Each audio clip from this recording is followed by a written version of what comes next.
Well, welcome to the Atheist and Christian Book Club. We are a monthly gathering of believers and skeptics respectfully discussing important books from both perspectives. I'm one of the co-founders of the book club. My name is James Walker. I'm also president of a Christian organization called Watchman Fellowship, which is a nonprofit organization defending the Christian faith, apologetics, focusing primarily on interfaith evangelism. I will introduce our other co-host, Bill Cluck, in just a moment. But first of all, I want to talk about our book and our guest author that's with us. I'm very excited about this. Biochemist Fuz Rana is president and CEO and senior scholar of Reasons to Believe, an organization dedicated to communicating the powerful scientific case for God's existence and the Bible's reliability to both Christians and non-Christians. Fuz earned a BS in chemistry with highest honors at West Virginia State College and a PhD in chemistry with an emphasis on biochemistry at Ohio University. He completed postdoctoral work at the universities of Virginia and Georgia. Before joining RTB in 1999, he worked for 7 years as a senior scientist in R&D for Procter & Gamble. To date, Fuz has addressed more than 500 university, church, and conference audiences in the U.S. and internationally. His books include The Cell's Design, Fit for a Purpose, and our featured book tonight, Humans 2.0, which deals with this controversial movement known as transhumanism. So this evening, we're going to ask some important questions, and we're going to discuss these important questions. Question one, can we leverage exponential advances in medicine, science, and technology to create an unprecedented utopia of human flourishing, ultimately eliminating all aging and death? Question two, are we on the verge of achieving endless life on planet Earth without the need for a savior? And finally, question three, are we about to witness a major shift in human evolution where we no longer seek God, but have developed our own godlike attributes and powers? Dr. Rana, welcome to the Atheist and Christian Book Club. Well, thank you so much for having me. It's a pleasure to spend some time with you guys. So again, thank you. Well, I'm going to introduce Bill Cluck to you in a minute. I had a quick question before I introduce other co-founder to you. And that question is, quick definition, exactly what is transhumanism, and is it bad or is it good? Yeah, well, in a nutshell, transhumanism is this idea that we have a moral obligation to use advances in science and technology to modify our biological makeup as human beings, with the idea that this technology can be used to correct our flaws, to overcome our limitations, our biological limitations, our biological constraints, and in doing so, mitigate human pain and suffering and pave the way towards a type of utopia, as you mentioned in the introduction.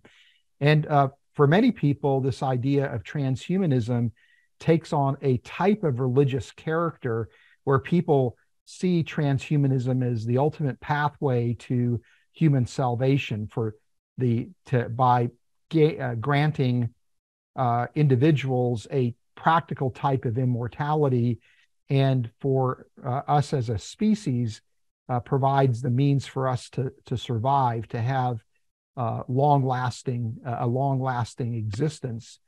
And so for someone who holds to a materialistic framework, a materialistic worldview, this is a type of eschatology, if you will, and it's a means by which hope, purpose, and destiny is created, again, for a particular worldview. So that's the idea of transhumanism in a nutshell. This idea has an origin that goes back to the early 1900s and the work of J.B.S. Haldane in his book, The Atlas. And it's an idea that, again, has been around for well over a century, but it's an idea that has always resided on the fringes of the academy, although it's very popular idea in pop culture. It's the fodder for science fiction. But given some advances that are happening in gene editing, brain-computer interfaces, anti-aging technology, it now has been granted a level of credibility that has propelled it into the academic mainstream, and it's now infiltrating our culture at large. So from my perspective, I see transhumanism as being one of the most important ideas that will shape the way the world that we live in looks in the next couple of decades. So it's an idea that everybody needs to engage regardless of your worldview. And, is it good or is it bad? Well, that's a complex question that probably we'll unpack as we have our conversation tonight.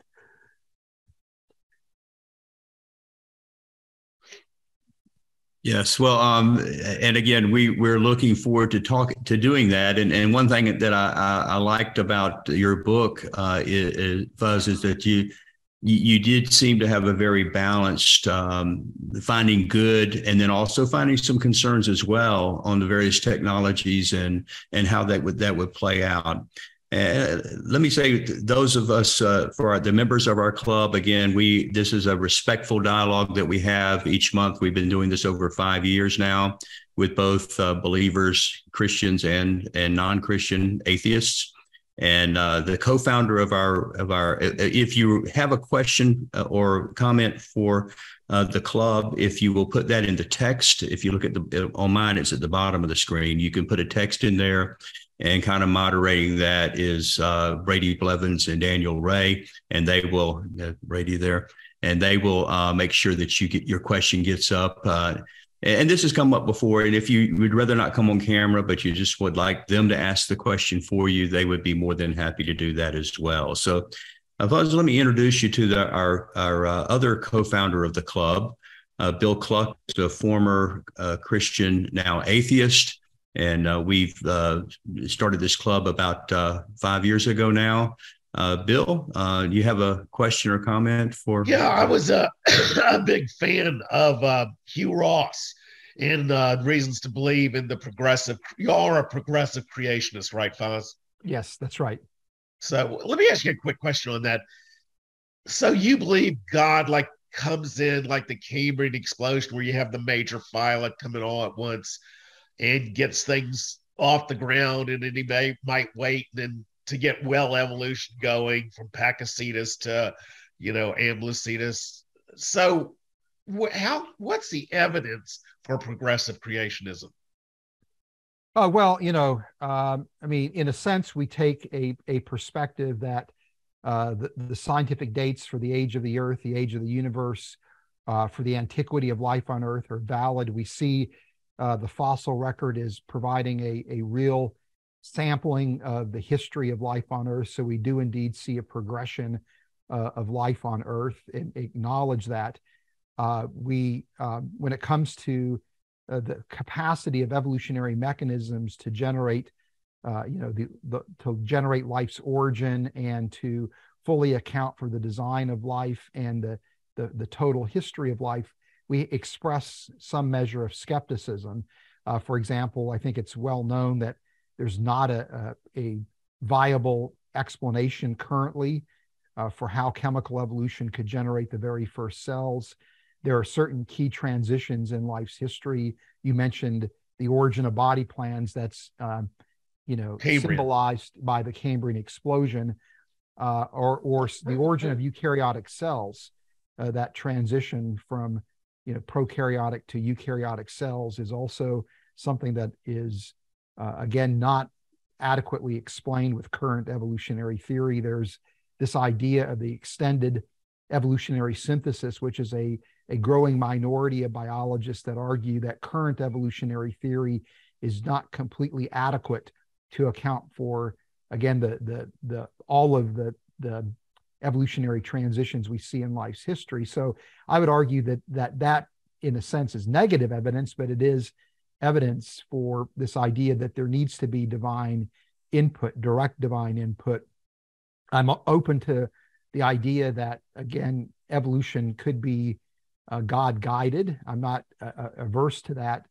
I would, need to see evidence that suggests the evolutionary mechanism indeed would be, God guided. And I think there's some interesting developments taking place in evolutionary theory known as structuralism or process structuralism, where that seems to be the case. So, so that's would be our particular, perspective is, it's not a strictly speaking an anti-evolutionary view, but it is one that expresses skepticism.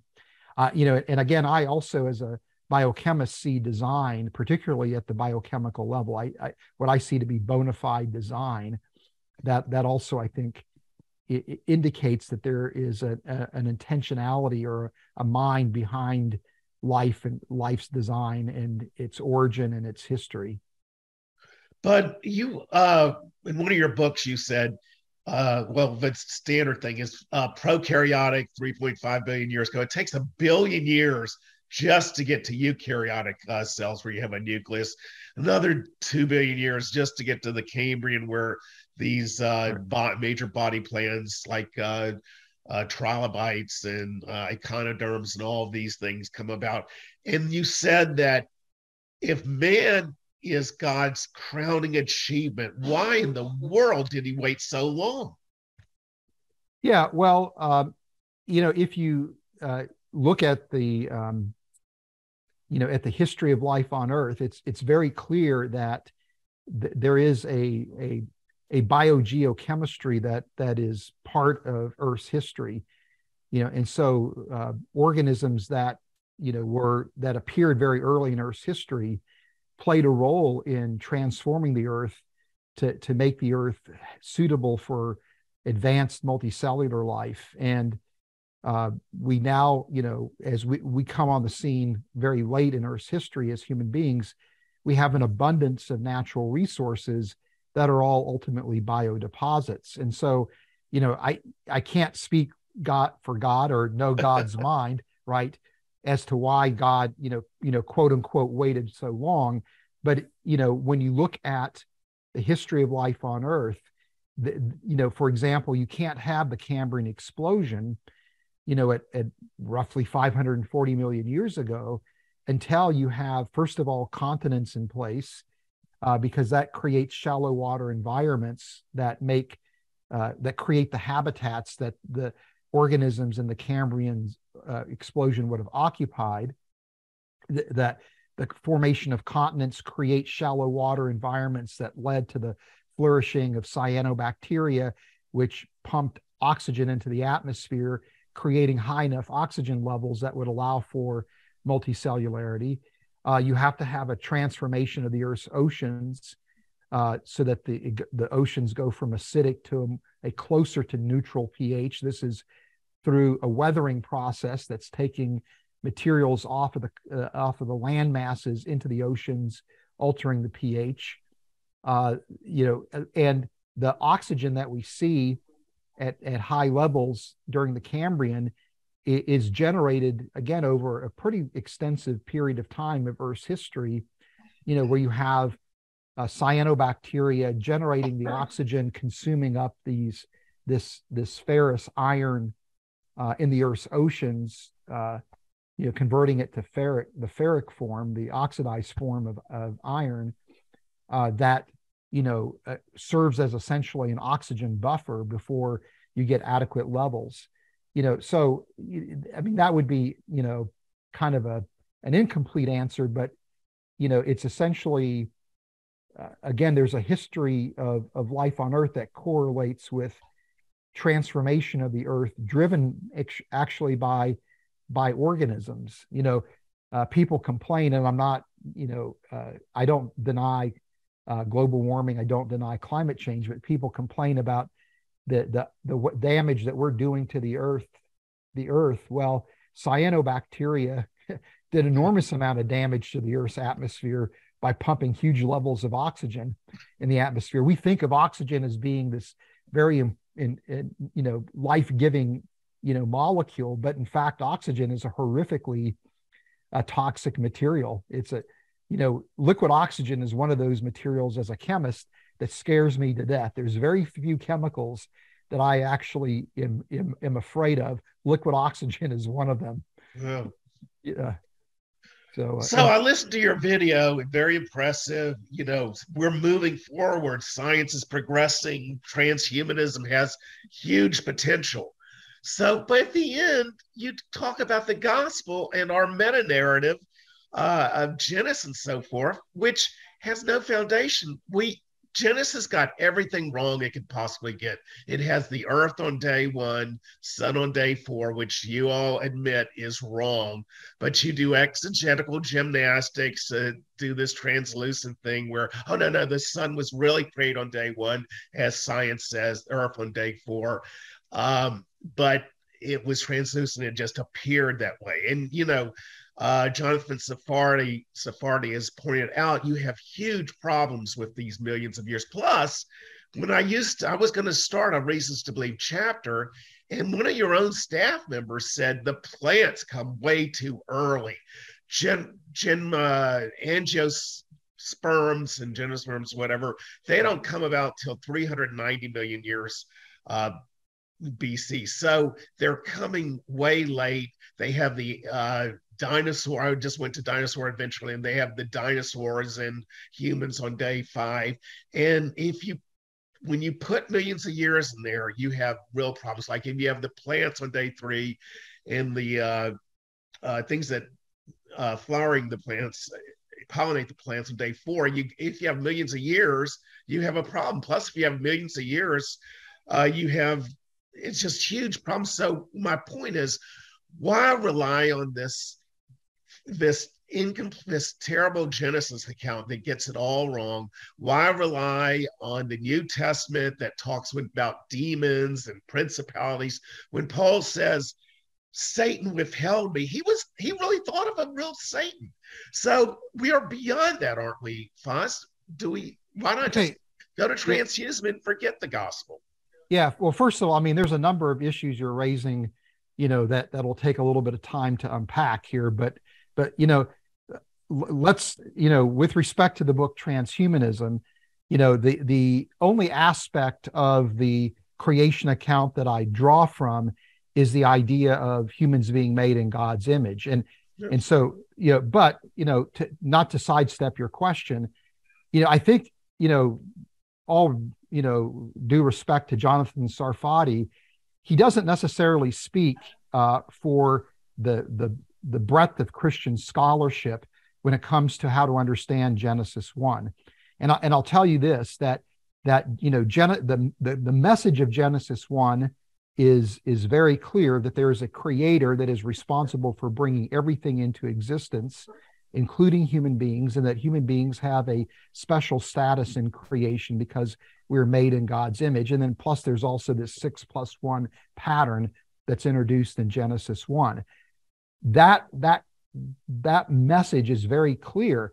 But when it comes to the specifics of how do you understand the Genesis 1 account, there is a breadth of perspectives among conservative and evangelical scholars. And when you look at the history of how Genesis 1 has been interpreted, again, you see a breadth of scholarship. Even people like Augustine very early on said that the days in Genesis 1 are not ordinary days. You know, so there are a number of evangelical scholars who would argue that we're not quite certain how to interpret Genesis 1. There's a debate, but that the young earth perspective or the calendar day perspective is not the only perspective, A, and B, there are many people think that perspective is in fact incorrect. And so people argue, is Genesis 1 historical? Is it mythical? Is it poetic? You know, is it a literary construct? You know, so these are all different debates that are taking place. And so our perspective is one that we would argue Genesis 1 is historical, or day corresponds to a period of time. We would, you know, take the view that, again, that it's historical, but our perspective clusters with a number of related views, like the framework view, the analogical day view. In fact, you could argue our perspective is a type of analogical day view. So our view of Genesis 1 is a respected approach to Genesis 1 that clusters with, the perspective of a number of scholars who, are highly adept in the original language and in the context of what's going on in Genesis 1 when it was delivered, to the people that received it originally. So I don't think our perspective is necessarily invalid. And, our project is, is it possible to correlate Genesis 1 with the scientific record? I didn't become a Christian until I was a graduate student. I was an agnostic for the duration of my time as an undergraduate. And I can remember having conversations when I was an undergraduate student with a friend of mine whose father was a Methodist minister. This was at West Virginia State College.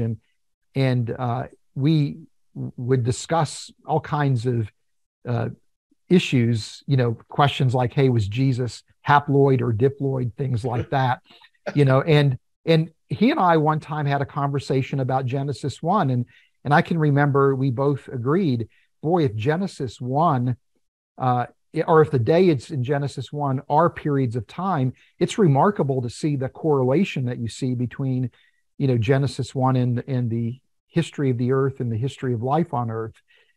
So I don't think that, our approach of trying to integrate science with, the Genesis 1 account is ill-gotten. But in the context of, Humans 2.0, the concept that we introduce is that human beings are made in God's image.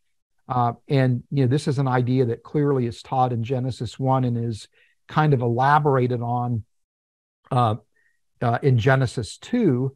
And this is a theme that actually permeates the totality of Scripture.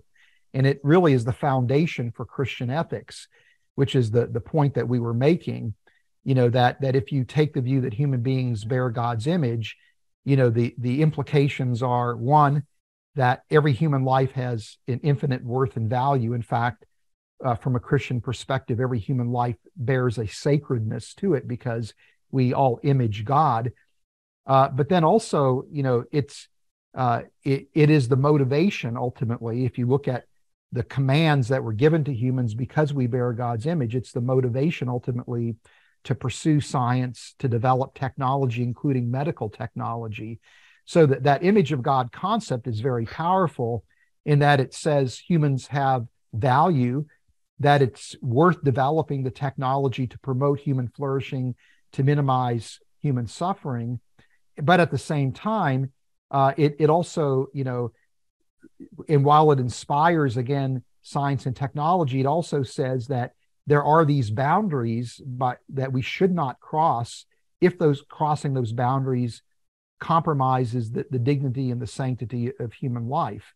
So it's a very powerful, regardless of whether you think it's true or not, it's a very powerful framework for ethics that surprisingly help us effectively deliberate how we should or shouldn't utilize emerging technologies, like those technologies that are driving the transhumanist vision.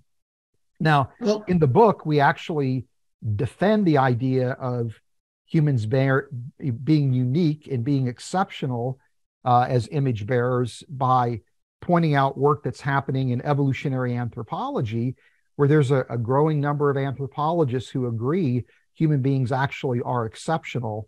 So we actually defend that idea by showing that there is this connection between the scientific concept of human exceptionalism and the image of God. But here's the problem is your foundation, there was no Adam and Eve. Populations involved, not individuals. The Homo sapien population never got below 2,000. So you have Homo habilis, Homo erectus, these populations evolved. It doesn't seem like, the Genesis account is so factually wrong. Why even base? I mean, what you're saying is very noble, and I agree, but why base it on such a, flawed narrative?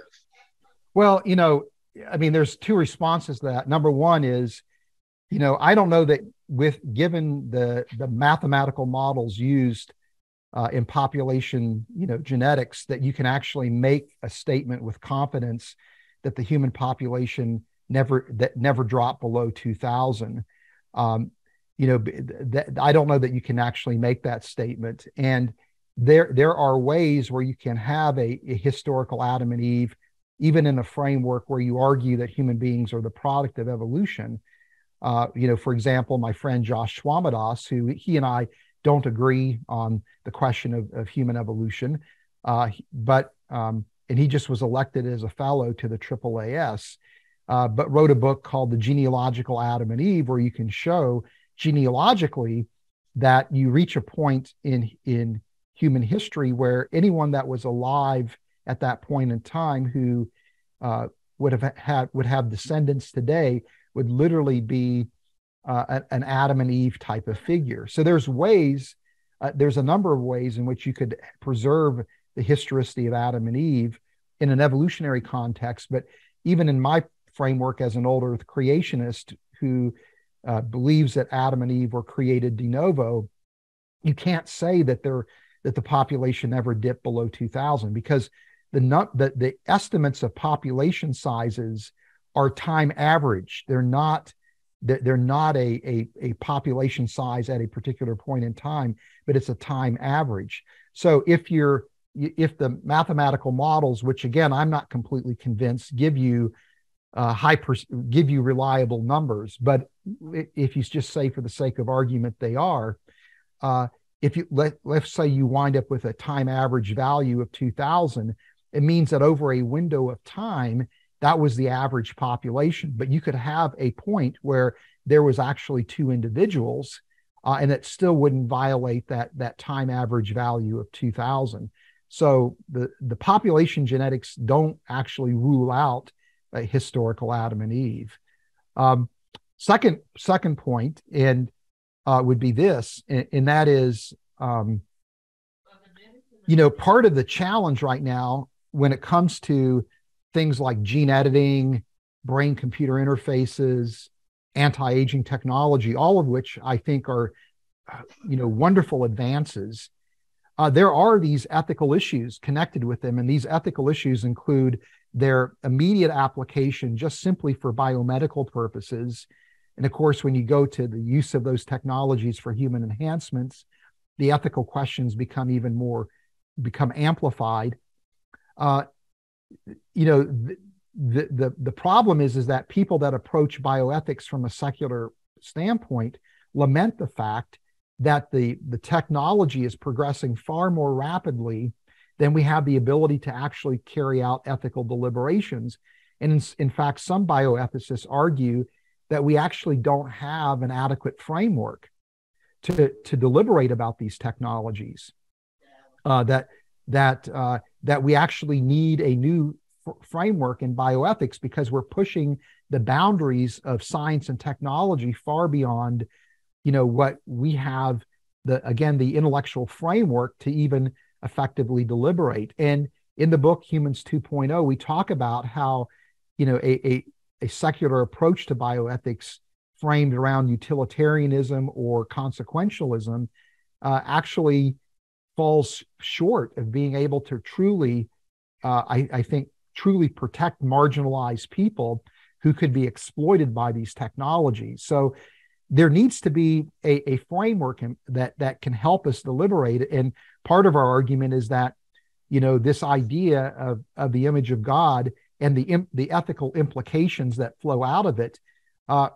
help us deliberate, that there is a place for a Christian perspective in the conversation about these ethical advances, not simply because the Christians have a certain proportion of the population and therefore should have a voice, but it's because the Christian framework for bioethics is actually a very powerful framework that really does help us effectively deliberate. And it's a framework that has the advantage of simultaneously promoting and encouraging these kind of biomedical advances, but at the same time also pays a lot of attention to the dignity and the sanctity of human life, and to the to the protection of people that could be exploited or marginalized by this technology. It puts in place a framework that prevents a high-tech form of eugenics that could emerge from, the capacity to do gene editing and potentially eliminate certain genetic disorders. So there is value in that framework, whether you think the framework is valid or not. And so anyway, my thoughts. Oh, okay. Thanks. I mean, it was so problematic, this population of 2000 evolving, that the Baptists say, oh, well, there was a federal Adam and Eve. So, anyway, well, that makes a lot of sense. Thanks for the answer. Go ahead, James. Back to you, James. I think we had a question in the queue from Jonathan. Jonathan, you had a question for tonight. You want to unmute and ask your question? Sure. Thanks, James. Fuz, really enjoyed the book.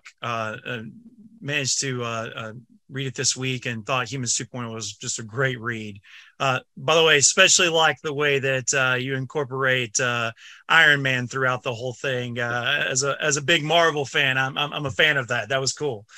But a couple questions I have for you, because the book was published just before we entered into this global pandemic, and I was reading a related article on gene editing, because it seems as though some of that technology, clearly the mRNA was used to develop the vaccine to combat COVID.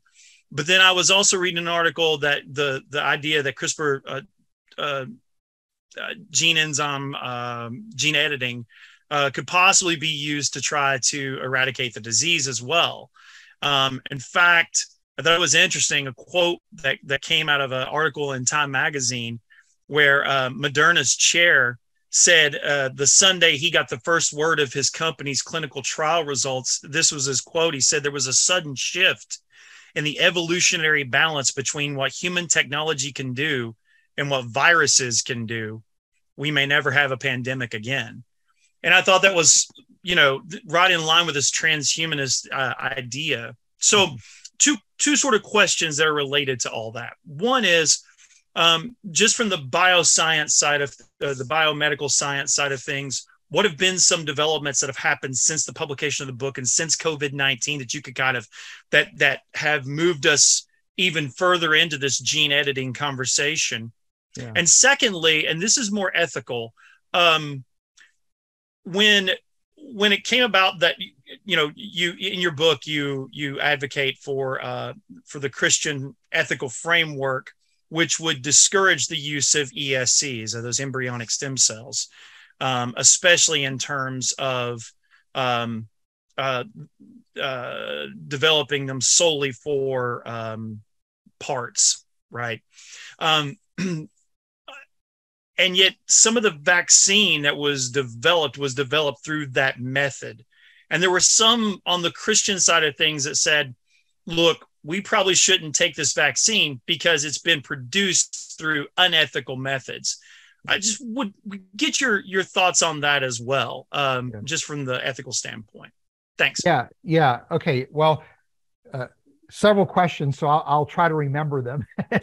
So if I forget to answer a question, please feel free to raise it again. So by not answering it, I'm not attempting to evade it. I just, I'm 60 in a couple of days. So things, I don't remember things as adeptly as I used to. So, but I'm of the opinion, and I would share the perspective of the CEO of Moderna, is that I think these mRNA vaccines are really a watershed accomplishment. I think we're going to be looking back 20 years, 50 years from now at this pandemic and the emergence of this mRNA technology as being a key milestone in medicine.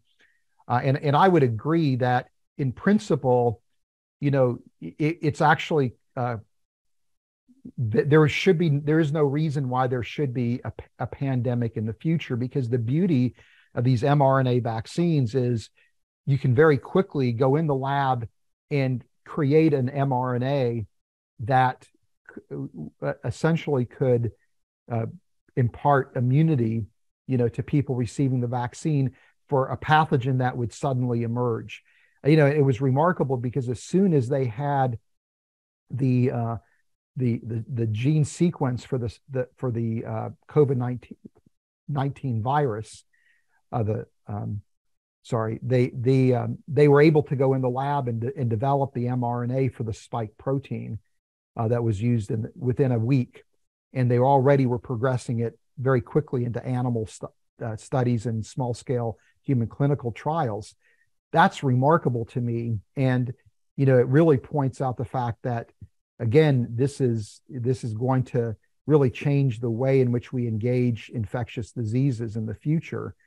All the controversy surrounding the vaccines notwithstanding. It's also a watershed moment too, because there are many people that think that this technology could actually play a critical role in treating cancer, right? Where you can now deliver mRNA as antisense RNA that could block or regulate gene expression in such a way to control cancer. So this is a watershed moment. It's a huge milestone, I think, in human medicine. So, I'm actually very excited about the vaccines and the prospect. And it's actually interesting because when you look at the J&J vaccine, they instead of delivering the mRNA directly to the cell, what they delivered was a gene for the spike protein through what's known as the adeno-associated virus, the AAV. And so that was essentially using the same technology that you would use for CRISPR or for gene therapy to deliver genes to target cells. And so with the approach taken by J&J, and there was a Russian vaccine that was also based on that technology, and then a vaccine that came out of the UK that was based on that technology. That actually is, again, how people are looking to deliver gene editing packages to target cells. So there is this overlap, and I think also the fact that you saw the rapid development of vaccines in an unprecedented time scale because of the mRNA technology, it reinforces in a very subtle way, I think, the transhumanist vision, in the sense that here's another example where science has stepped in and has provided a solution to our problems.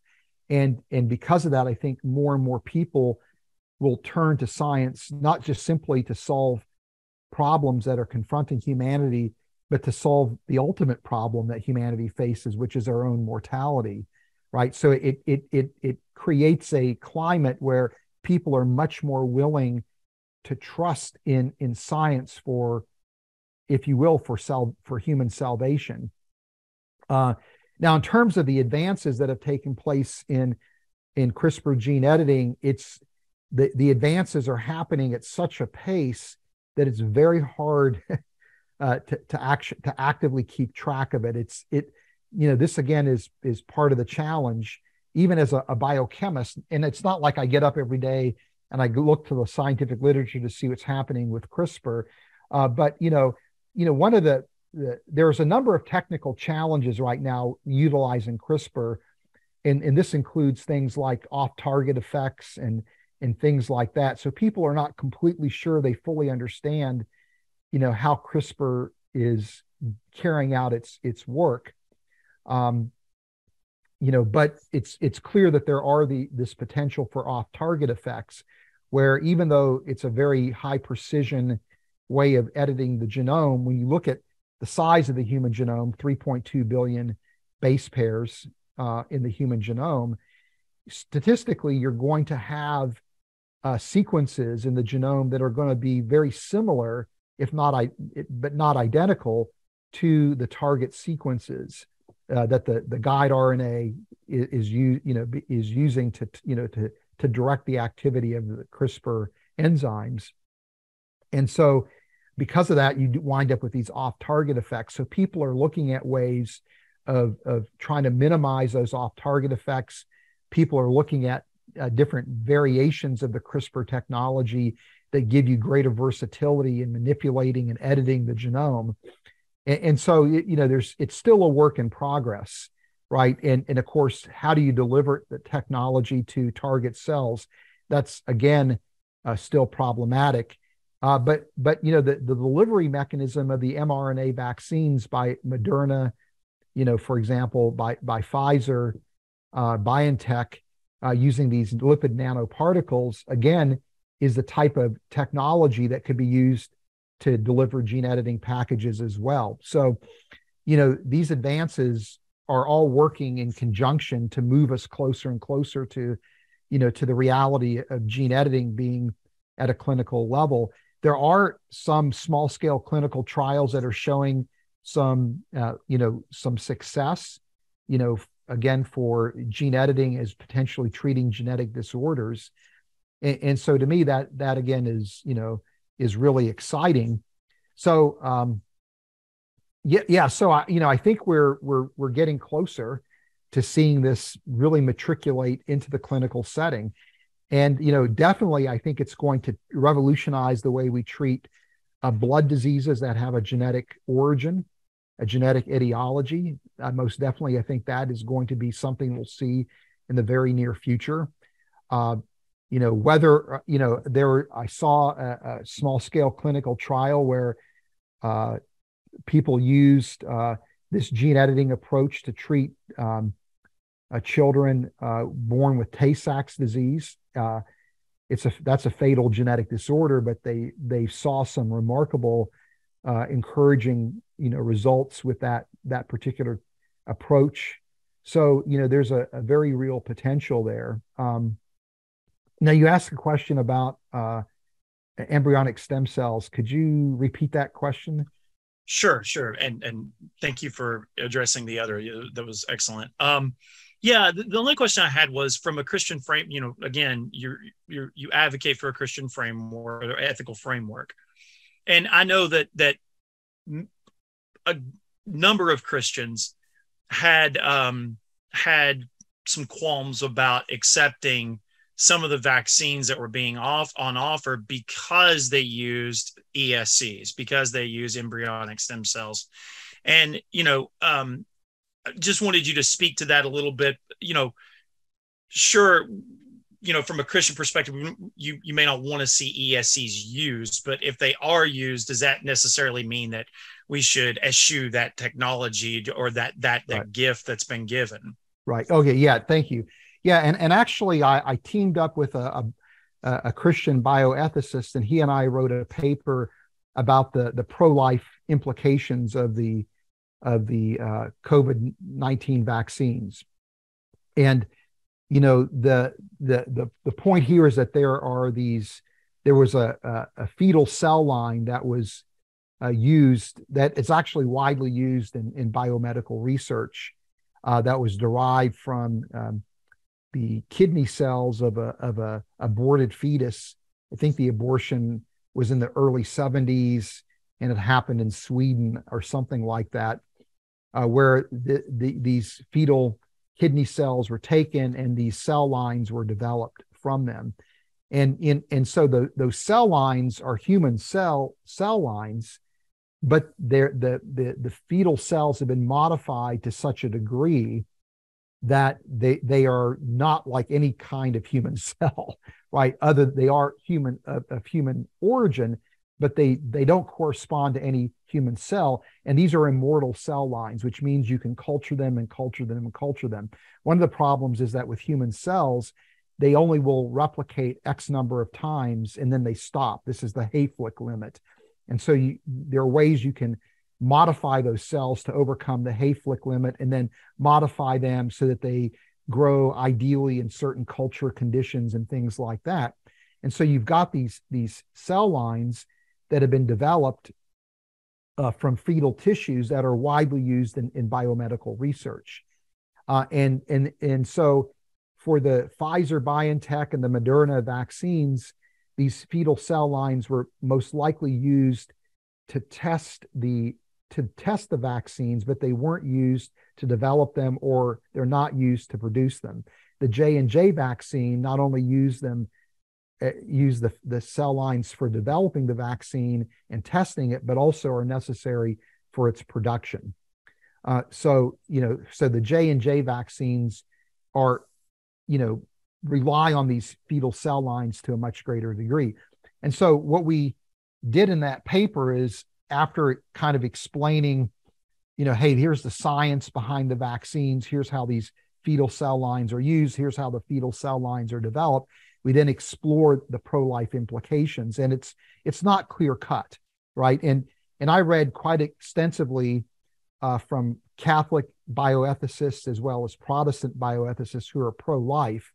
And the consensus is that utilizing these fetal cell lines is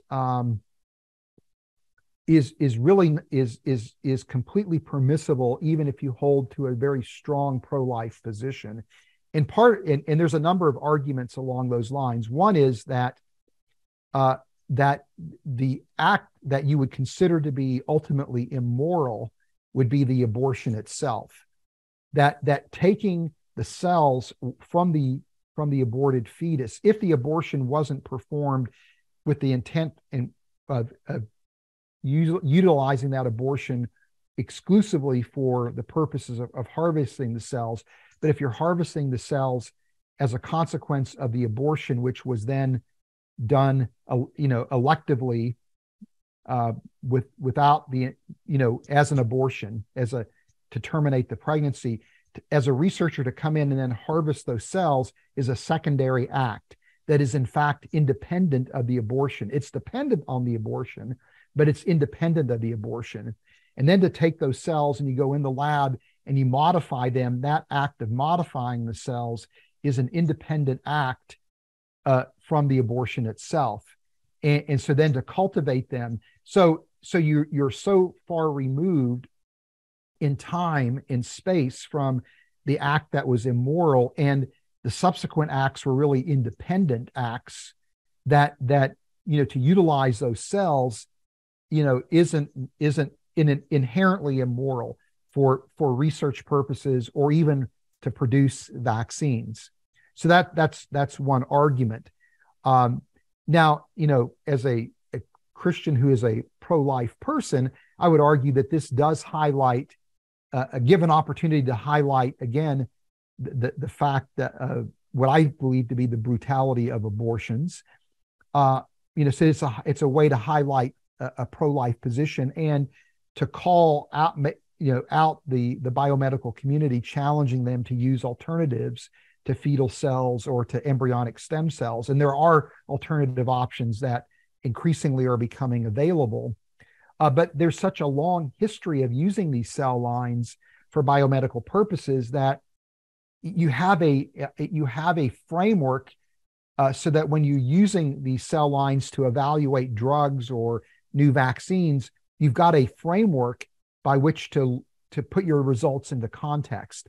When you start introducing new cell lines, you really are starting from ground zero, and you're not always certain what those results mean without having that history of work. So you're asking a lot, to go down that path, but I think it is a legitimate, to call attention to it. But, we also, another point too, is that as human beings, we enjoy a lot of things today that are ultimately the fruit of immoral acts. So the example that I heard that I think is highly effective is that when the U.S. rail system was being built, it was built using slaves, using Chinese laborers that were heavily exploited. And of course, no one agrees that those things are morally justifiable acts.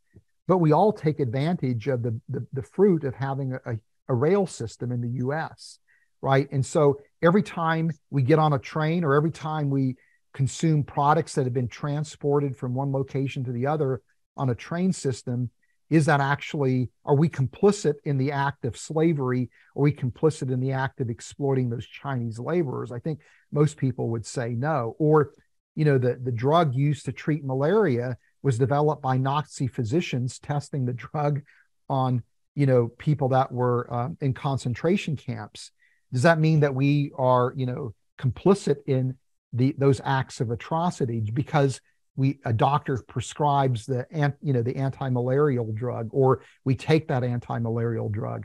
So that's another factor. And then, the other factor is, are there alternatives, right? That people are dying because they don't have access to the vaccine. And so the vaccine is preventing human deaths, preventing human suffering. And if there's not an alternative option available, then it's in a sense the lesser of two evils. So it's a very interesting moral question, particularly from a pro-life perspective. But we ultimately conclude, in the paper, well, we actually don't draw any kind of hard conclusion. We just basically, kind of say, here's the debate. Here are the differing perspectives, kind of the point counterpoint, with the idea that, people should operate ultimately according, to their own conscience, but that you can be a pro-life person and take those vaccines with clear conscience, that, and without compromising your pro-life position. I had a question. You mentioned in passing in the book the H.G. Wells novel War of the Worlds, but some of what I was reading in these bioethical issues kind of reminded me of another H.G. Wells novel, The Island of Dr. Moreau. Yeah. And is it possible, again, some of the feedback that I get is, this is all about extending life. And certainly this is something we can all be in favor of. And why do we need to set up ethical guidelines or even questioning if it's all positive, it's all advancing science and medicine.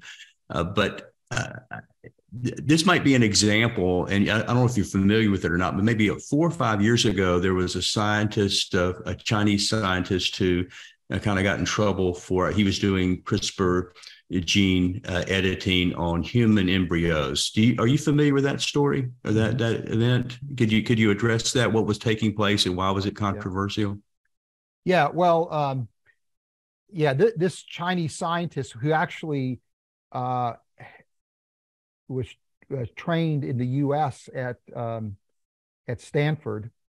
I think that's where he did his postdoc, went back to China and was interested in using CRISPR gene editing for biomedical purposes. And he was doing work on gene editing human embryos.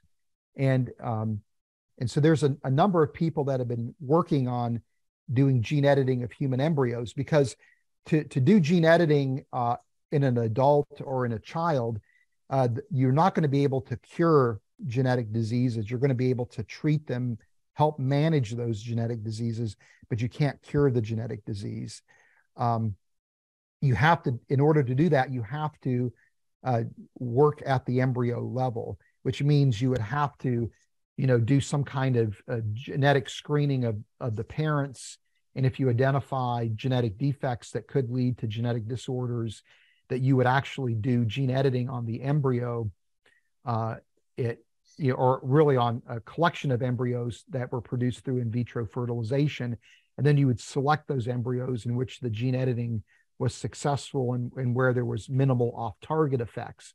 So people are interested in doing this work on human embryos. There's been a number of studies towards that end. Now, as someone who's a pro-life holds to a pro-life position, I'm very uncomfortable with those kinds of experiments, because you're experimenting on, again, a human embryo. But that aside, most people that have done that work have followed the guidelines, which is that after 10 days or 2 weeks, you in effect destroy the embryos. Now, the current technology doesn't really allow human embryos to survive much beyond that limit of time anyway. There's some advances that are actually pushing the survivability of embryos into the 3-week regime. And so there's now a call to actually modify the regulations to allow people to work with embryos beyond the 10-day, 2-week limit. That's a completely different conversation. But the idea is that everybody has people have shown you can successfully gene edit embryos, but again, they stop at that point. Now, this Chinese scientist, however, did gene editing on embryos, and he implanted them into a surrogate, and presumably a number of these embryos went to full term and were there were live births that were involved. And what he did, and this is interesting in light of the question about the mRNA vaccines, is AIDS is a growing problem in China, and the HIV virus binds to a particular cell surface protein called the CCR5 protein. And this protein, I'm not quite sure what this particular protein does in normal physiology, but people have noted that if you have mutations in the CCR5, in the gene that codes for that CCR5 protein, it actually imparts HIV resistance. There are some people that are resistant to HIV, and that is the reason why, is because that protein is produced defectively, meaning the HIV virus has no place to bind to gain entry into the cell. And it doesn't look as if there's any other consequences to having mutations in that protein in terms of the health of the individual. So his idea was, could you use CRISPR gene editing at the human embryo stage, disable the gene that codes for that CCR5 protein? And if you do that, you now would give birth to people who would be genetically resistant to HIV. And so that's an interesting idea that he suggests. And and so he again did the gene editing and implanted the embryos and took them to full term. That's what caused the outcry, was the fact that he implanted them in a surrogate, because the feeling is the technology is, again, not well studied, and so it's not clear if there are off-target effects that would introduce health issues to these children that were born. But also now you've done this modification, and you now have raised the possibility of introducing this genetic change into the human gene pool, if these children reproduce. And so that's really where a lot of the outcry comes from, is he far outpaced what was viewed as being permissible and viewed as being being prudent from a scientific perspective. Well, as powerful as this is, and it's multinationals around the world, is there any kind of hope that there could be a standards committee or some kind of an international group to set some guidelines, that would be a worldwide kind of do's and don'ts of this type of how to enact this type of technology, or where do we draw those lines? Well, I mean, those guidelines are in place, but these are scientific bodies that have implemented or that have proposed these guidelines, and adherence to the guidelines is largely voluntary. And here's the challenge: is that the CRISPR gene editing technology is so inexpensive, it's so easy to use, and it's very powerful. And so, you could imagine rogue scientists utilizing this technology and skirting around those regulations or those guidelines. And in fact, there is a biology DIY movement that is being pioneered by a biochemist by the name of Josiah Zahner, who argues that this technology is so powerful that it shouldn't reside in the hands of the medical and scientific elites, that it should be democratized. that everybody should have access to it. And in fact, you can go on Amazon and buy CRISPR gene editing kits that if you got Amazon Prime, you can get them delivered to your house the next day.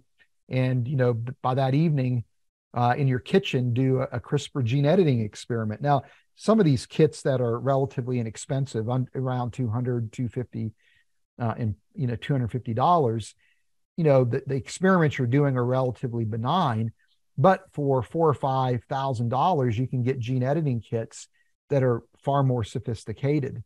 And so there's nothing to really stop people from operating rogue laboratories or rogue facilities where you are doing this. Or you can imagine countries creating kind of a type of genetic tourism where people would go to those countries to get, you know, CRISPR gene editing treatments. There's probably international copyright laws where you can intellectual property, you could come in and copyright a certain gene fix, and then that particular country or a pharmaceutical or whoever actually owns that technology now, and you have to license it in order to be cured or healed. So we have a question, I think, in the queue here from it's coming up from, let's see, who is that? Oh, Ken Daniels. Ken is one of our longtime members of the club, former Christian missionary to Africa, who is now agnostic atheist. Ken, you had a question? If you want to unmute and ask. Yeah, thanks for coming. I know it's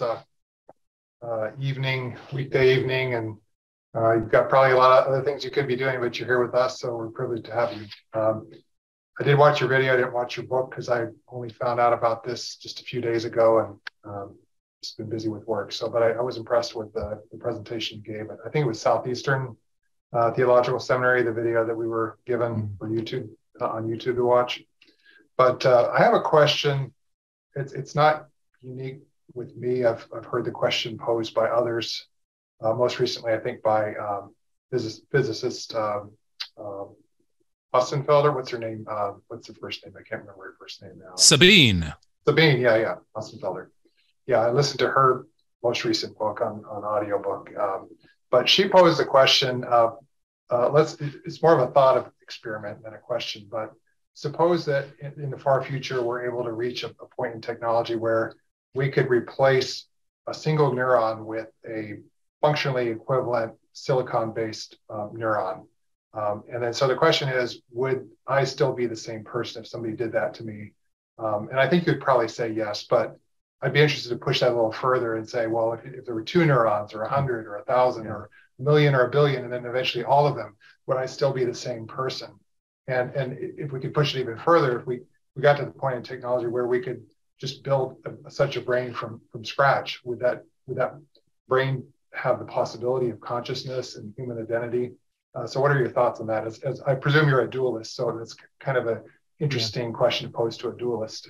Yeah. Well, you know, I mean, this is something that philosophers in technology have raised as a challenge to the transhumanist vision, and particularly the idea that transhumanist technologies could ultimately save us. And this is called the salvation paradox. And I think this may be, you know, what this physicist is getting at here.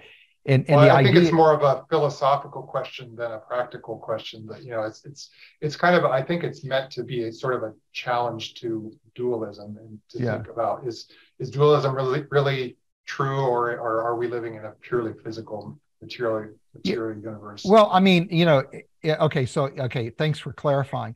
Yeah, well, I mean, the fact of the matter is, you know, I mean, the molecules in our bodies are constantly being turned over, right? And so I think and don't quote me on this, but I think every 7 years, you know, kind of in a 7-year cycle, every atom in our body, every molecule in our body has been replaced, right? So, you know, in a sense, we're not, every 7 years, we're really not the same person, right?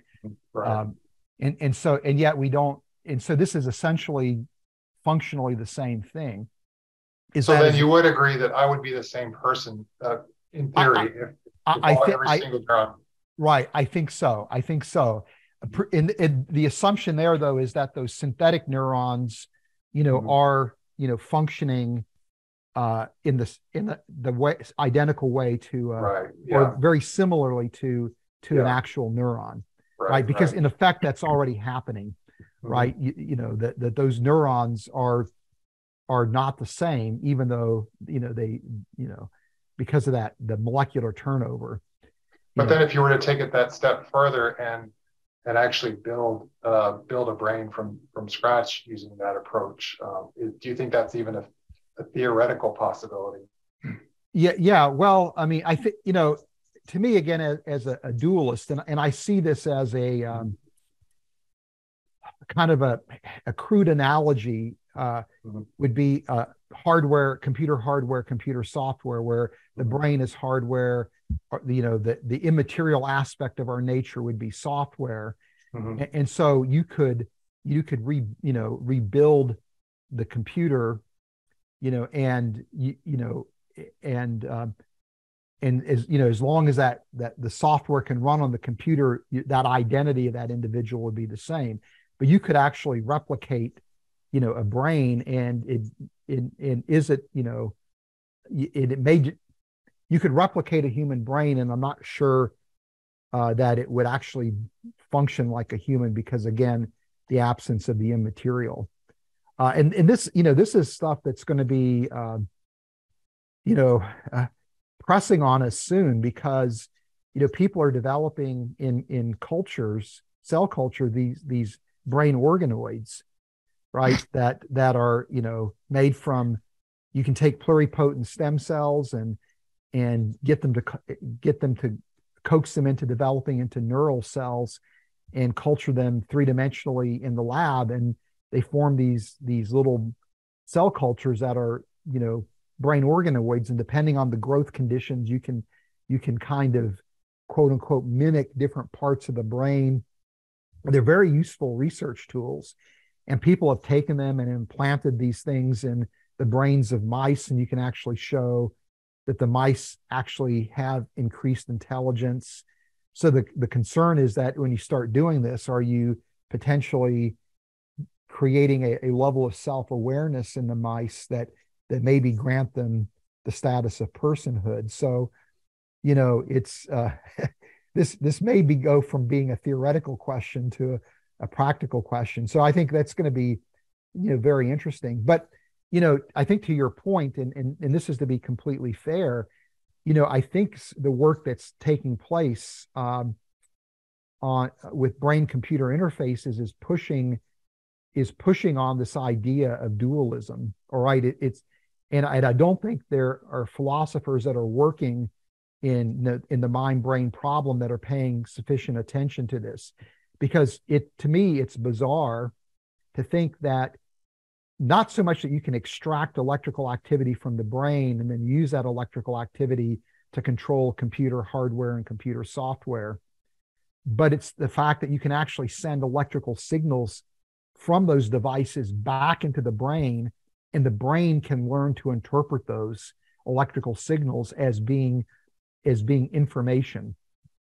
That to me is really is kind of weird, right?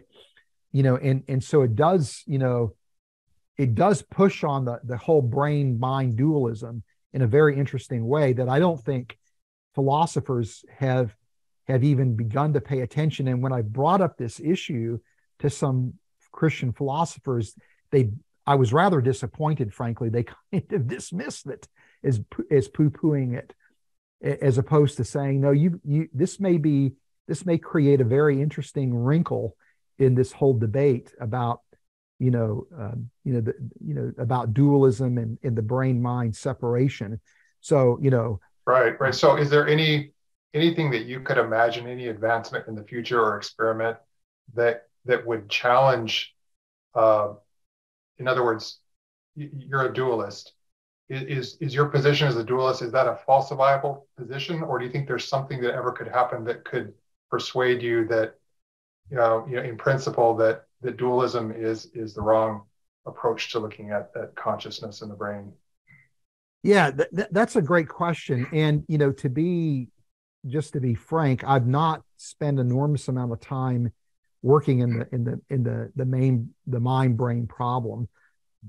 I think that's one of the most complex areas of philosophy, quite frankly, in the science faith discourse.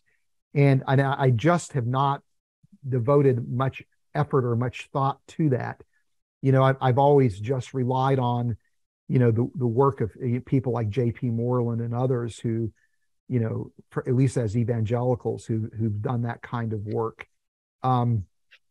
So, I may just have to punt on that question simply because I just don't know that I've done sufficient work to properly engage it. But I think the question you're asking is the right question. And again, for example, with brain computer interfaces, this technology is very rapidly becoming quite sophisticated, and to the point where you now have an area of ethics called neuroethics, because part of the problem is when you have sophisticated brain computer interfaces that are actually taking a large amount of electrical activity in the brain, and then using machine learning to learn to interpret what the user intent is.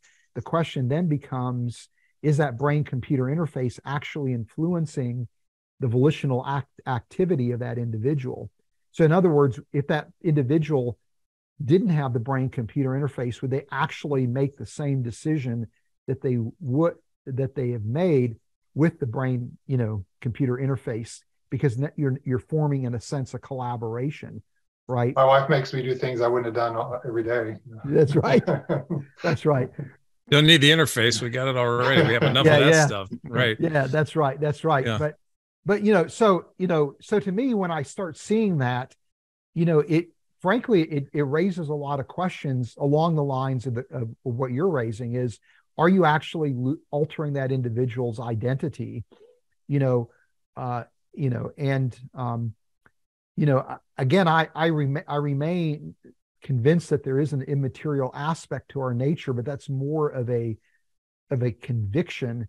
And it's also based on what I've read, again, not extensively, by, people that hold to a dualist position, where they make the argument that the mind and the brain are indistinguishable. But again, I think, this brain computer interface technologies is really pressing on that.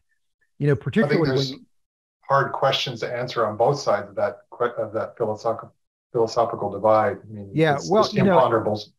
And the possibility of tethering brains together is very real. People have shown with lab animals that you can tether brains together.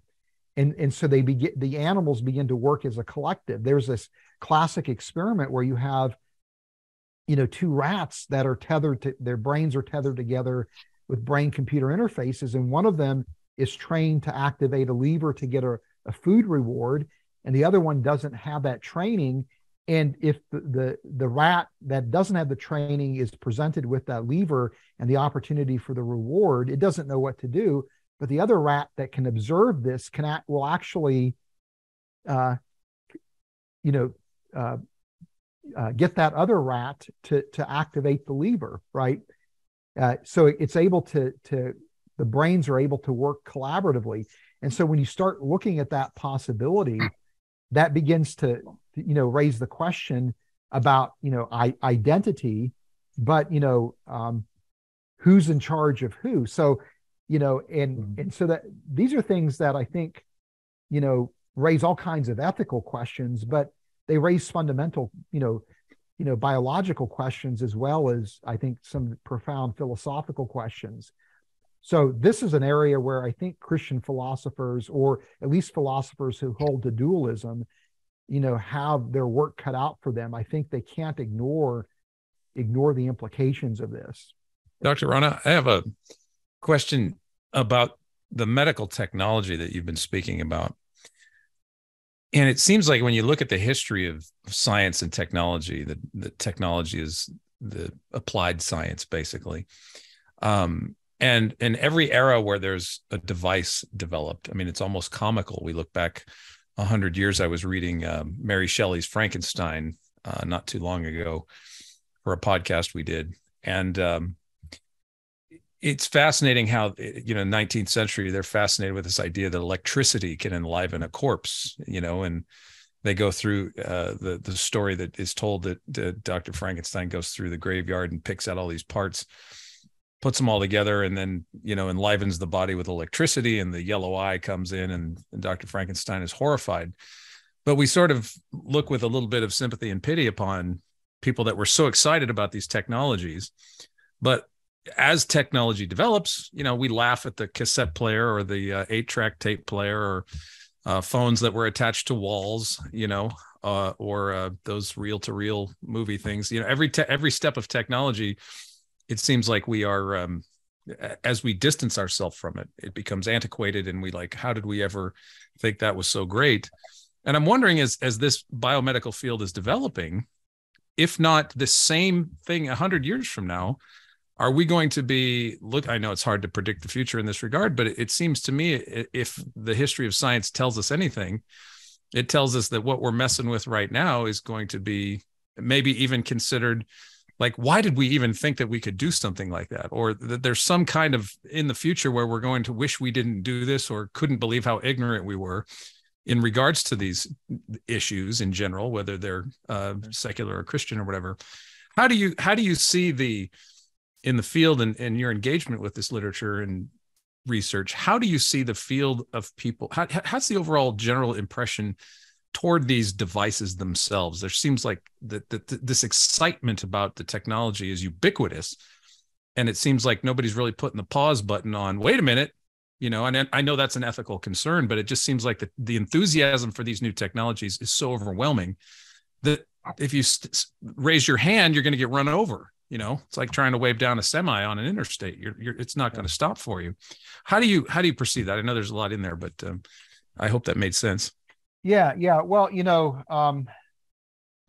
I think, that, and this is something that to me is potentially exciting, but I think we, at one, in decades to come, we will look back at a time where we can't believe that people, suffered and died from genetic disorders, that we're, that we're going to have the capacity to treat, and to effectively manage genetic disorders, maybe even potentially eliminate certain genetic disorders from the human gene pool.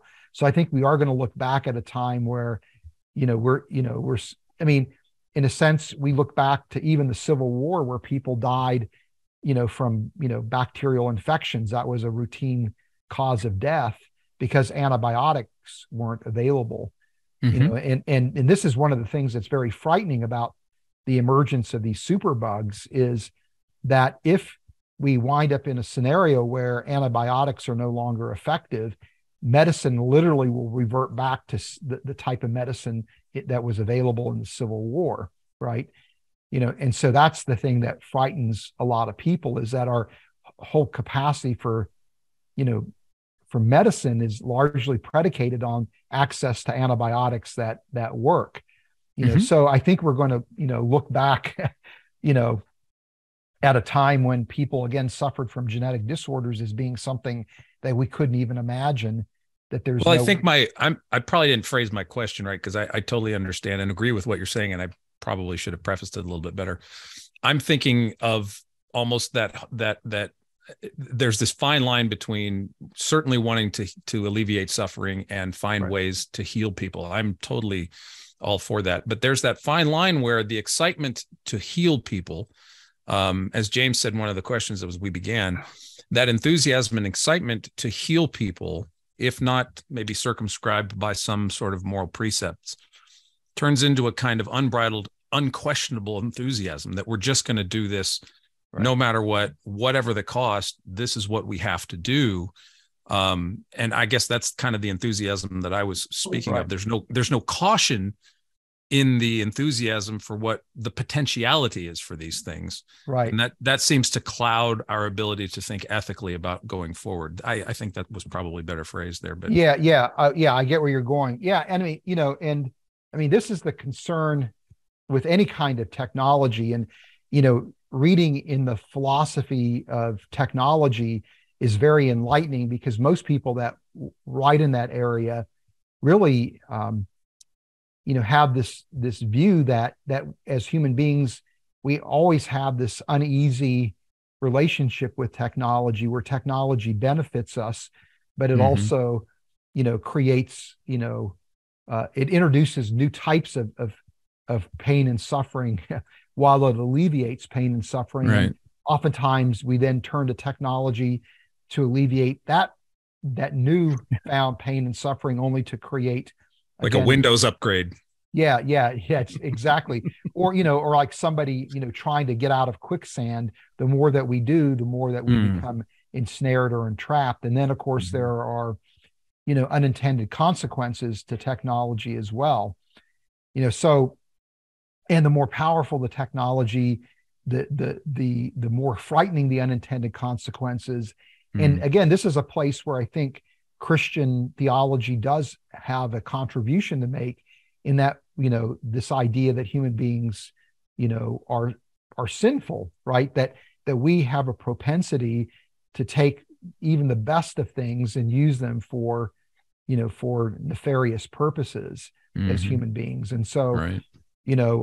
These are things that are rather frightening, and reasons why I just simply don't think that science and technology can ever save us. It's something that, again, can improve the quality of our lives, but at the same time, it also, introduces new problems. It makes us, vulnerable in ways that we weren't vulnerable before. Right. In the 1990s, I worked at Procter and Gamble in research and development, and I can remember then that while I was there, the internet became accessible. And you literally had to get vice presidential approval to go to access the internet. You had to justify why you needed to go online. So can you imagine that, right? That'd be a good safeguard today. We could certainly use a little circumspection with the internet. Right. Yes.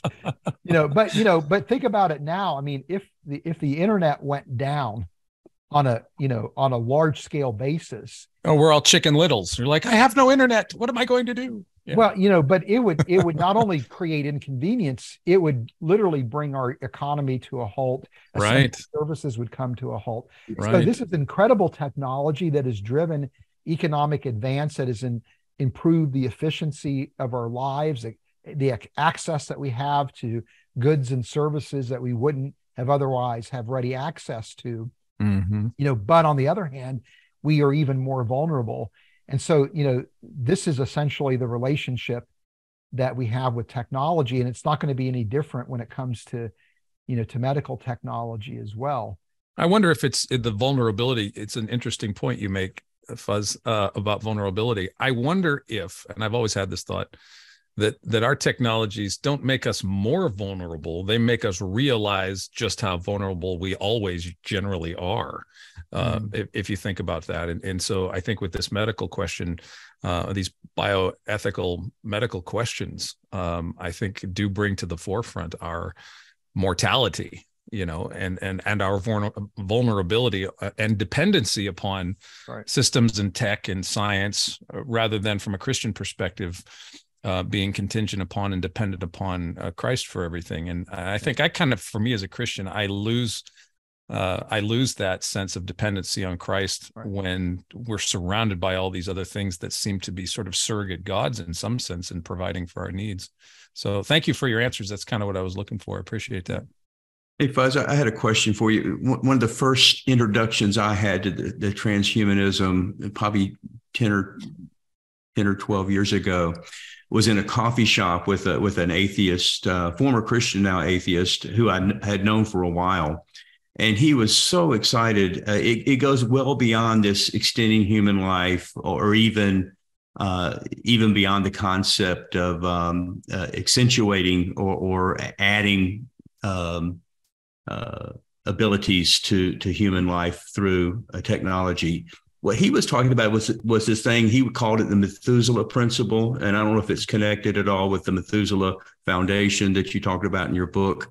But this idea is that, you know, for several hundred years, lifespans have been getting longer and longer.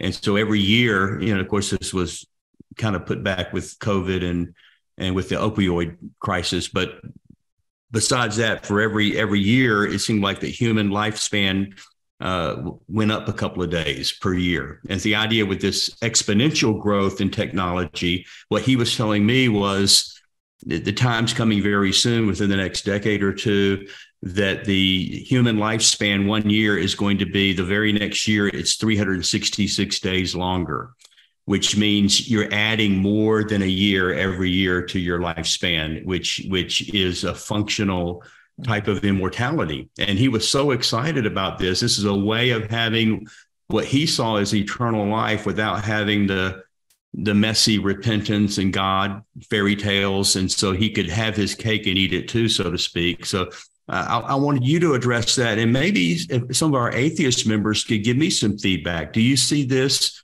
as being a great way of achieving some of the alleged benefits of religion without having to get involved with the God stuff? Is this something that excites you, the possibility of immortality? Is it just a pipe dream? Could you address that as well, that kind of radical form of transhumanism?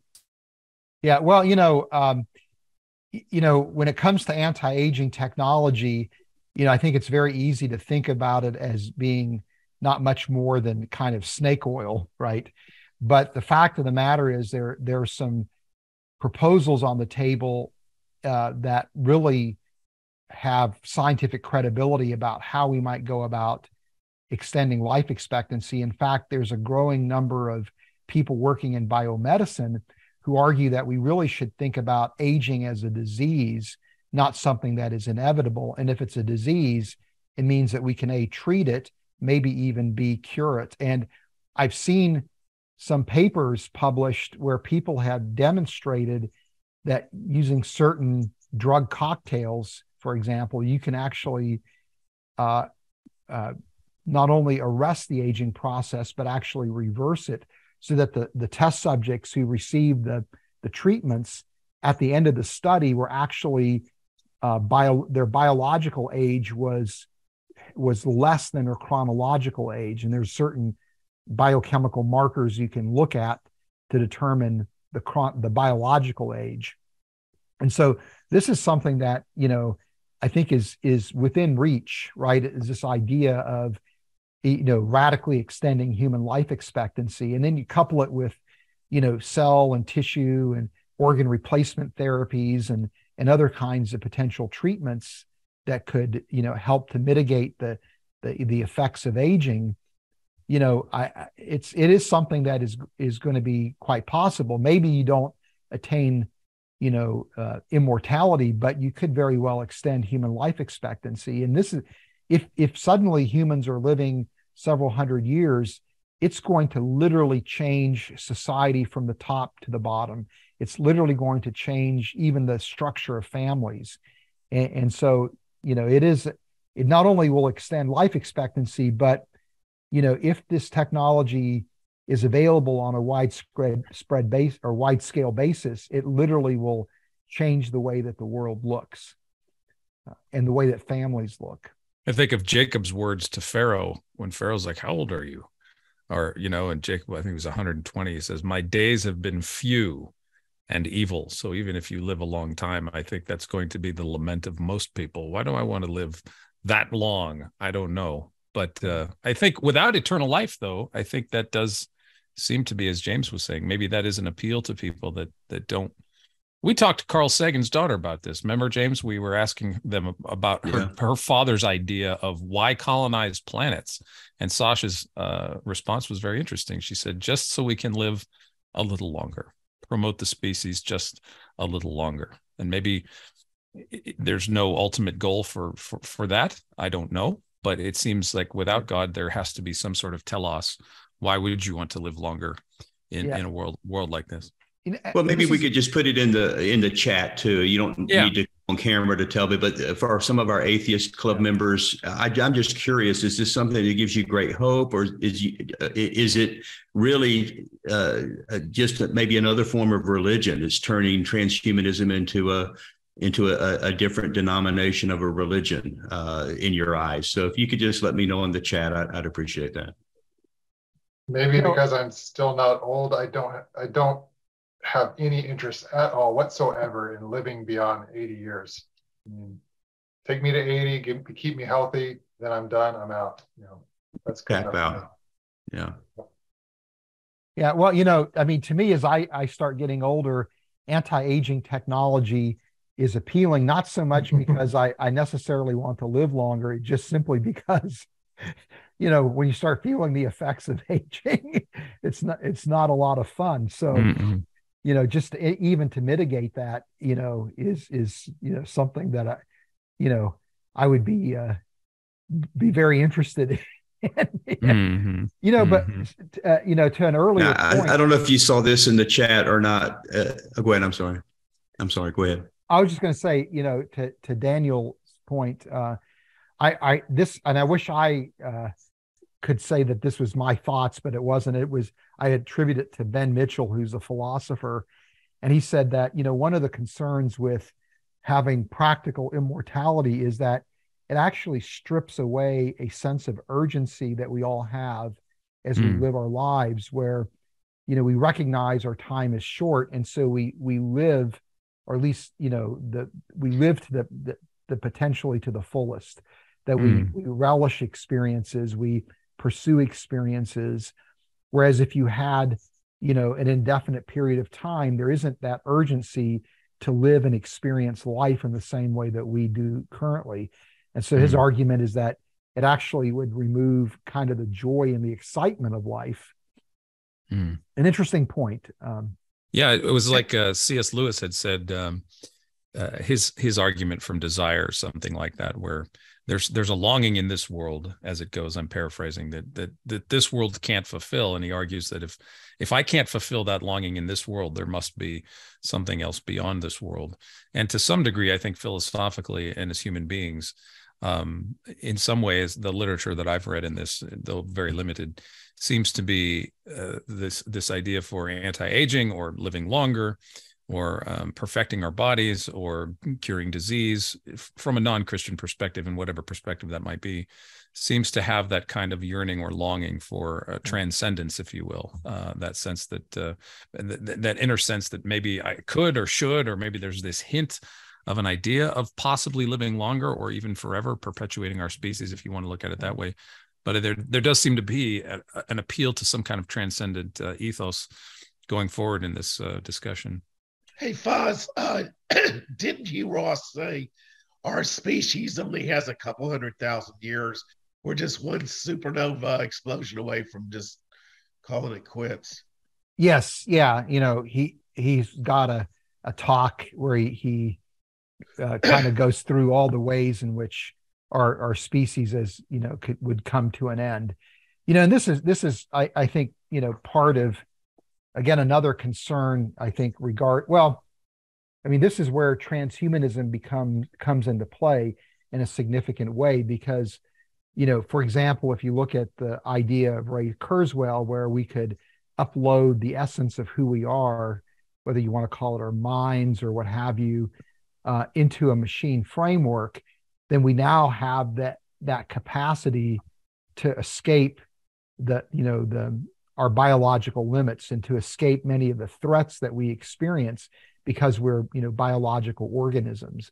So there are people that are transhumanists. This isn't necessarily a monolithic position, but there are people that are transhumanists who argue that the only way we're going to ever have a real eternal destiny is going to be if we escape our biology altogether, where we, in a sense, have a digital immortality, where that digital, essence is housed in a machine framework. But that then would allow us to have the freedom to explore the totality of the universe, and humanity spread throughout the totality of the universe. So that's very much part of an extreme version of the transhumanist vision. So I mean, I would, in a sense, agree with you that when you look at the possible ways that the human species could come to an end, there's many, many ways which are beyond our control, where we are completely susceptible to something like a supernova event or other kinds of, those kinds of catastrophes that could again bring humanity's existence to the end. And so the only way to escape that, is to escape our biology, right? To transcend our biology. I don't know if you noticed this Fuz in the chat, but Joel Thomas fed one of our questions about artificial neuron identity. One of Ken's questions. He fed it into Chat GPT, and I don't know if Joel wanted to ask a question about that or had a comment, or it's just for everybody to take a look at that very interesting answer. But this highlights this AI is extremely popular right now, and it is something you touched on in the book that it does have a connect in one way or another to transhumanism. So first of all, Joel, did you have that as a question? If you could unmute and let us know, or you were just making an observation? I was just replying to Ken's question. But yeah, just the very nature of his question kind of, I don't know why, somewhere some neuron in my brain fired and I connected it to this neural network that I was already fiddling with every day ever since it was announced, a month or two ago. I just have it like on the side of my computer. If I move my mouse to the left, it kind of pops out. I've created this shortcut because I find it so useful. And I could probably think of a question, but it's just, it's slightly different to transhumanist. It is an extension of the mind in the sense that I'm interacting, there's an input and output. This first response that I pasted, it's actually very simple, but if I were to continue this quote unquote dialogue, if you can consider it that, you would get a truly interesting response out of that's how in my experience my interactions with ChatGPT have been. I usually have to tease out an answer out of it, but by the third or fourth response, after we've gone down the rabbit hole, so to speak, it gives me something that I snap my head at, and then I have to question, no, I know I'm not talking to a human right now, but it almost seems creative or intuitive or interesting. And but yeah, I don't have a question there per se. I did think when you brought up Ray Kurzweil's, we're hopping onto a different topic here, but what you just to add my thought onto that, like I think that would probably be that would be the only scenario where I would consider. I wouldn't consider it a religion or anything like that, but I think that would be my the only scenario where I would volunteer, I guess, for immortality, if you want to call it that. The idea of exteriorizing my mind and just to see what that would fully entail, what that fruition would look like. Maybe that is what heaven looks like. I don't know. Just that piques my curiosity. I already find VR fascinating. People are so much more expressive and everything. So anyway, all this is tangential. So that's why I kind of tucked it in as a reply to Ken's question, because I knew our discussion today wasn't strictly about that. But well, just to respond a little bit to the last point that you made, one of the and this goes back to a point that I made, but not very quickly, is something known as the salvation paradox. This is a concept that philosophers of technology have developed, which is the idea that what we ultimately are saving with technology isn't ourselves, but it's something very different than who we are. So, for example, if we could somehow upload our essence, our mind, or what have you into a digital framework or into a machine framework where we've digitized our minds, what we've actually saved or preserved is a copy of our minds, not our actual minds, right? And so you're not really being granted immortality, right? Your existence is going to come to an end. It's just a copy of you that is actually gaining that immortality, and that's again known as the salvation paradox, or that if we modify ourselves to such a degree that we have eternal, and a practical immortality, again, it's not ourselves that we've saved, but it's something that we would not even recognize as ourselves that we've ultimately saved, something that we've altered to such a degree. So that is, to me, the ultimate challenge, I think, to transhumanism as a quasi-religious idea where people are looking to science and technology as the way to save themselves, right? Is that you ultimately are never going to be able to do that. It reminds me of the when Westerners go into Aborigines, indigenous people, and they have like a Polaroid camera and they snap a picture, and then the locals think, "Oh, you've stolen my soul," but it's really not that. It's just a picture. It's just an image. It's not the person themselves. And I think a lot of this backing up our minds to the cloud and then perpetuating some type of immortality that way. It's a copy of your thoughts. It's not you. So I noticed here that Parks, I think, had a question. Parks Edwards, did you want to unmute and ask a question about brain-computer interface? Yeah, sure. Thanks, Dr. Rana, for being with us. It's been really interesting. I'm pretty new to the whole transhumanist discussion, and you may have started to sort of answer part of my, I guess, just my curiosity about the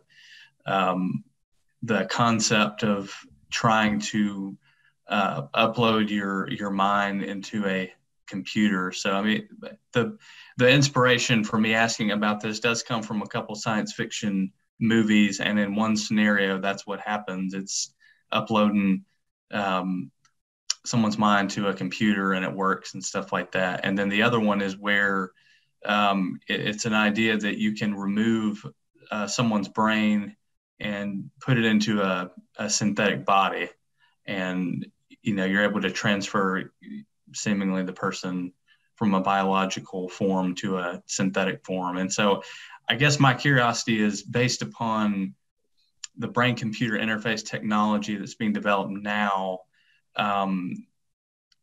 I guess part of my question is trying to understand, are those things, based on where the technology is, are those types of things, are they still completely up for, I guess, the whole mind body, exploring that philosophically?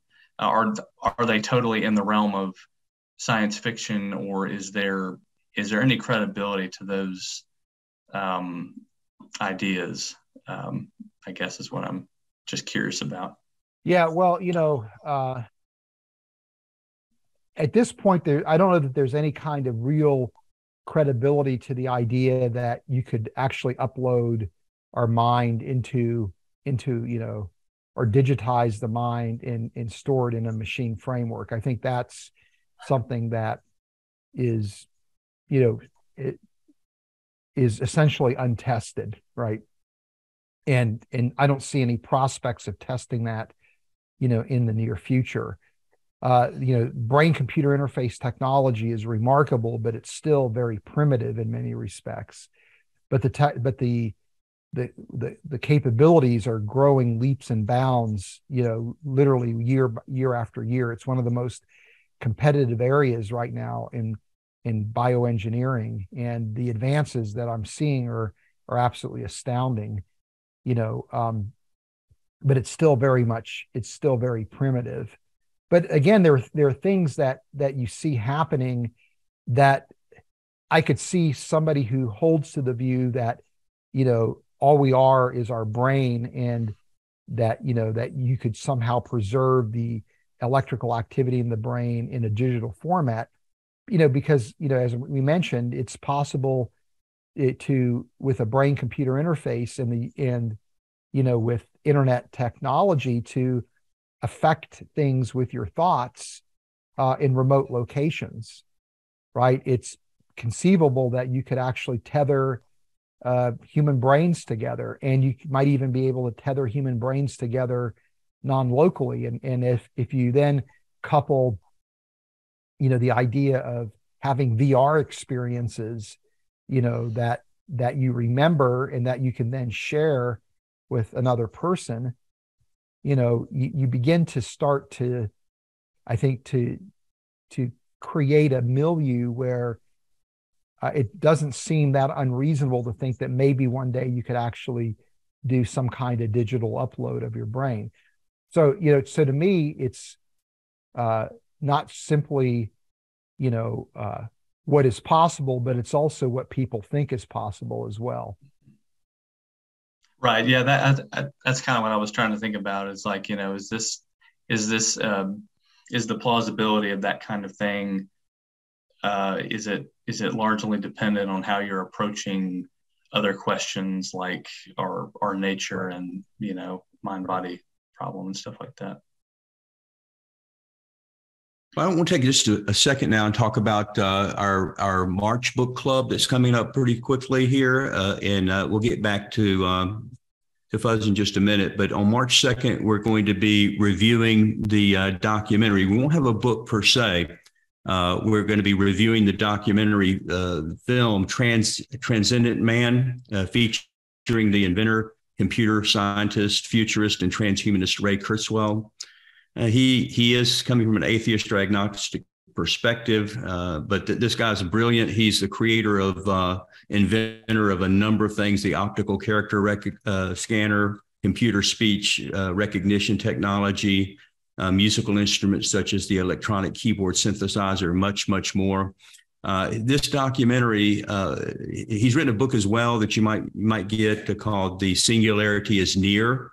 And I just found out today the sequel to that's coming out next year called "The Singularity is Nearer." So it's going to be nearer, coming out next year. But Transcendental Man has a running time of about 1 hour and 23 minutes. So we're going to do the video instead of a book. I've got a link up here at uhop.me/Ray. And if you go to that link, it's going to take you to a page where you can rent that video for, I think, less than $3.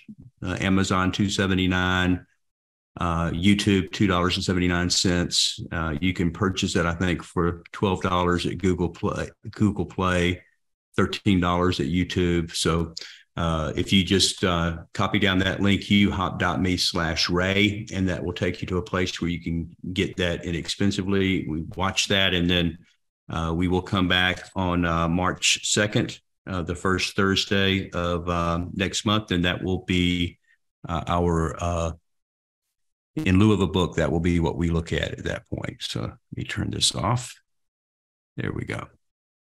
So do we have any final questions for Fuz?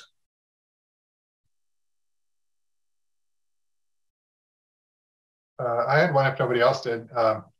So I know I've already asked my main question, but I listened to a podcast interview on Unbelievable, the Unbelievable podcast back in 2016. And your colleague, Jeff, let me see if I pronounce it correctly, Drink? Zwirink, yeah. Drink, whatever, yeah, whatever. But anyway, he had an interview together with a guy named, atheist named Skydive Phil, and they talked about the possibility of a multiverse. And Jeff surprisingly seemed open to the possibility that we live in a multiverse. So I was just wondering if you share that same openness to that possibility. Yeah, well, I'm a biochemist, not an astronomer or an astrophysicist. So, I don't have a real profound insight as to whether or not, the idea of the multiverse, it has credibility. So, I rely on the insights of, people like Hugh Ross or Jeff Zwerig for my information on that, but, I am open to that possibility. And I don't necessarily see the existence of a multiverse as being incompatible with Christian theology, or the idea that the universe ultimately has a beginning. It's just that the universe might be much larger than we would have imagined. But my understanding, and this again comes from talking with Jeff and talking with Hugh, is that even if you embrace a multiverse, you still don't escape a beginning. That even a multiverse has to ultimately have a beginning of some sorts, right? And and so you can't escape the idea, whether you appeal to the multiverse and our local universe has a beginning, the multiverse too itself must have a beginning. Or if all that there is just simply our universe where there isn't a multiverse. Either way, you can't escape the idea that there is a beginning, and ultimately there is an uncaused cause that brought the universe into existence. The question becomes, is that uncaused cause personal, or is it just simply some kind of mechanism? Is it some kind of impersonal cause? But so I'm ultimately open to the idea of the multiverse. So I don't see it as a defeater. Now, it would, if there was a multiverse, it would, I think, significantly undermine the idea of the anthropic principle and the fine tuning of the universe. So that would be undermined, I think. We have evidence of the multivitamin, but not the multiverse. Yeah. For the record, I don't necessarily subscribe to a multiverse. If I did, it wouldn't be trying to answer the question of ultimate beginnings. It would be more to answer the question of fine tuning. Yeah. But even then, I don't consider it a scientific hypothesis any more than the existence of God, for example. I heard Paul Davies give a lecture where he made a similar point in the sense where he saw the concept of a creator, a personal creator in the multiverse as being philosophically equivalent ideas. And so, was he saying it was like ad hoc? I don't know that he was necessarily saying it was ad hoc, but I mean, in effect, as Ken is pointing out, I don't know that the multiverse is truly speaking a scientific idea, because I don't know how you would measure it. I don't know how you would actually test for it. Now, there are some people that claim there might be certain features in our universe that if they are certain ways, that would be consistent with the existence of a multiverse, that mathematically, if there's a multiverse, you would predict certain features in our universe, to be a certain way. And if that's the case, then that constitutes support for the multiverse. But, you can't rule out that those features might also be compatible with, or have other explanations. Dr. Rana, I have one final question. Sure. And maybe it's too long for what we have time for, but I just talked to a philosopher of science in New Zealand, Paul Tyson, and we discussed the idea of a sacredness of developing a theology of science rather than allowing science to dictate theology. And I'm wondering, in your field generally, in a sense, it seems like a lot of this conversation is going in a direction where ultimately science is running the show, if you will. And Christians seem to be gasping for air, at least this was Paul's argument, right, to try to establish a rich, robust theology of science, not only of science, but of nature. But it seems like we're swimming so much in a scientific culture, it seems nearly impossible for us to pause and to try to have a theologically informed view of science. Do you find that to be an uphill battle in your field? Yes, I do. And I think the point that you made is a really good point, that that really as Christians, we need to be thinking about developing a theology for science. And I know that people like Thomas Torrance, Alistair McGrath have taken steps towards that end. So I'm highly sympathetic to that point. Well, and in fact, you could make an argument, and some scholars have, Stanley Yockey, for example, that it was ultimately a Christian worldview that was critical for the formation and the early developments of modern science. That modern science flowed out of a Christian worldview. That's a controversial idea, I recognize, but it's an intriguing possibility because, at least the Christian worldview is fully compatible with the fundamental assumptions that you need to do science. So it could be argued that maybe the genesis of science, it has some connection ultimately to a type of theology that then was lost, as science has historically progressed. But I'm working on a project right now.